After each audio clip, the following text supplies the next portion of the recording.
बोकारो रामगढ़ राष्ट्रीय राजमार्ग 23 पर एक बड़ी घटना हुई है। एक बिग ब्रेकिंग खबर सामने आई है। राष्ट्रीय राजमार्ग 23 पर जो बोकारो रामगढ़ राष्ट्रीय राजमार्ग है, यहाँ पर दो मालवाहक गाड़ियों में आपस में सीधी टक्कर हुई और इसके बाद आग लग जाने की घटना हुई है। एक बिग ब्रेकिंग खबर रामगढ़ बोकारो राष्ट्रीय राजमार्ग 23 पर रामगढ़ के गोला थाना क्षेत्र के संधोया घाटी में दो मालवाहक वाहन आपस में सीधी तौर से टकरा गए हैं और इसके बाद आग लग गई है। आग लगने से आग के लंबे लंबे शोले, ऊंची ऊंची लपटें उठ रही है और पूरा जो राष्ट्रीय राजमार्ग है वह आग के कारण दहशत में है। लोगों की भीड़ जुट गई है। एक बड़ी खबर सामने आई है बोकारो रामगढ़ राष्ट्रीय राजमार्ग 23 पर। यहाँ पर दो गाड़ियों में सीधी टक्कर हुई है और इसके बाद दोनों गाड़ियों में आग लग गई है। इस आग लगने के हादसे में एक वाहन के चालक के मारे जाने की सूचना मिल रही है कि वह गाड़ी में फंसा रह गया और आग की चपेट में आ गया है। हालांकि इसकी पुष्टि नहीं हुई है, आधिकारिक तौर से इसकी कोई पुष्टि नहीं हुई है। दूसरे चालक के बारे में बताया जाता है कि वह किसी तरह से गाड़ी से कूदकर जान बचाने में कामयाब रहा है। दो अन्य लोग के घायल होने की भी सूचना मिल रही है। एक बड़ी खबर सामने आई है बोकारो रामगढ़ राष्ट्रीय राजमार्ग 23 पर बड़ा हादसा हुआ है। दो गाड़ियां, मालवाहक गाड़ियां आपस में टकराई हैं, सीधी टक्कर हुई है और इसके बाद आग लगी है। आग की लंबी लंबी लपटें उठ रही है। नेशनल हाईवे 23 की यह घटना है। इस घटना के बाद दहशत का माहौल बन गया है। हालांकि इसके बाद भी आग की लपटें उठ रही हैं, लापरवाहियां भी सामने आई है। उस राह से गाड़ियों का आवागमन जारी है। तो एक बड़ी खबर सामने आई है। गोला थाना क्षेत्र पड़ता है रामगढ़ का, जहां यह घटना हुई है और इसी घटना के बाद जो संधोया घाटी है, यहीं पर यह घटना हुई है और इसके बाद दहशत का माहौल बन गया है।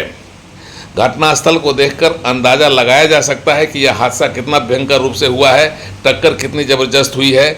आग के बड़े बड़े शोले उठ रहे हैं और नेशनल हाईवे जहां पर यह घटना हुई है, लोगों का मजमा जम गया है, भीड़ जमा हो गई है।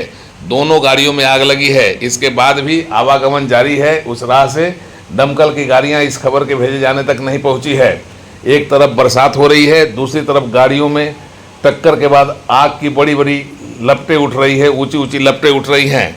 तो एक बड़ी खबर सामने आई है बोकारो रामगढ़ राष्ट्रीय राजमार्ग 23 पर। इस घटना में एक चालक के मारे जाने की सूचना मिली है, हालांकि उसकी आधिकारिक पुष्टि नहीं हुई है। बड़ी खबर सामने आई है। जब घटनास्थल को देखकर अंदाज़ा लगाया जा सकता है कि कितनी बड़ी घटना हुई है, किस भयंकर रूप से दोनों गाड़ियों में आपस में टक्कर हुई है और फिर इसके बाद आग लगने की यह घटना हुई है। दोनों गाड़ियों में आग लगी है। आग की ऊंची ऊंची लपटें उठ रही है, शोला दहक रहा है और उस रास्ते से भी लोगों का आना जाना जारी है। भीड़ जमा हो गई है, मजमा लगा हुआ है और लोग तमाशबीन होकर इस आग की घटना को देख रहे हैं। एक बड़ी खबर सामने आई है। गोला थाना क्षेत्र पड़ता है रामगढ़ का, वहीं पर संधोया घाटी है। नेशनल हाईवे 23 पर यह घटना हुई है और इस घटना में एक चालक के मारे जाने की भी खबर मिली है। आधिकारिक रूप से पुष्टि नहीं हो रही है। दो लोग के घायल होने की सूचना है। दूसरे चालक ने किसी तरह से अपनी जान बचा ली है, इस तरह की जानकारी मिल रही है। पुलिस घटनास्थल पर पहुँच गई है। मामले की जाँच की जा रही है। टक्कर कैसे हुई इसके बारे में भी कोई स्पष्ट रूप से बात सामने नहीं आई है, लेकिन टक्कर जिस तरीके से हुई है, दोनों में आमने सामने टक्कर हुई है। संभवतः दोनों विपरीत दिशा से गाड़ी आ रही थी और आपस में टकरा गई हैं और इसी के बाद आग के गोले उठने लगे हैं, आग के शोले उठने लगे हैं और फिर यहाँ पर दहशत का माहौल बन गया है। नेशनल हाईवे 23 जो बोकारो रामगढ़ है, यहाँ पर दहशत के माहौल के साथ ही इस आगजनी की घटना और इस हादसे ने लोगों को दहशत में डाल दिया है। एक बड़ी खबर, बिग ब्रेकिंग खबर रामगढ़ से आई है। उड़ान लाइव की रामगढ़ से एक्सक्लूसिव खबर।